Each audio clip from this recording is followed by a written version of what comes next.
Hi, this is Dr. Karen from Your Empowered Relationship. And let me ask you something. Have you ever noticed a child? Some of you have children, or some of you have nieces and nephews, or you just had the opportunity to watch them. And they're really fun. They're joyful, they're playful, they're just full of experience. And that's really what separates a child from an adult because they act really without too much thinking. They just are themselves. Well, that's terrific, except the downside is that they can get into a lot of trouble because they don't have the ability to think. And that is something that as an adult is a benefit.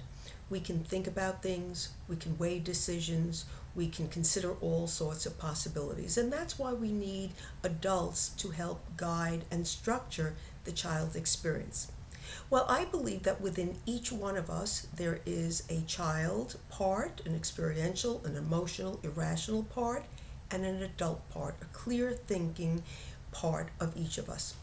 So, we sort of go back and forth through that. But in the last couple of videos, I have been talking to you about implicit memories. Those are memories that we don't actually remember taking in the experience, and yet they will impact us in the present day when they get triggered by something that has happened. And when an implicit memory gets triggered, what happens is we are absolutely acting from our experiential self. Knee-jerk reaction, we're not clear thinking at all. And so that can really be very disruptive to our lives and to our relationships. And it's really important to be aware that you're having an implicit memory.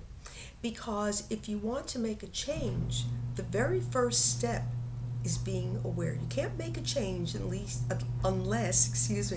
you're aware that there's something that needs to be changed.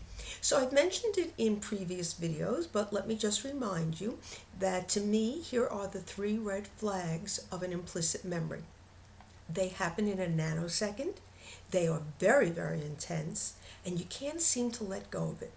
So you really want to start being observant and to notice if you're having these, because that will give you the ability to start working on what's really going on. So let me just remind you that if you would like to move out of an emotionally frozen life to an enriched, chosen life, then start to trust in your empowered you.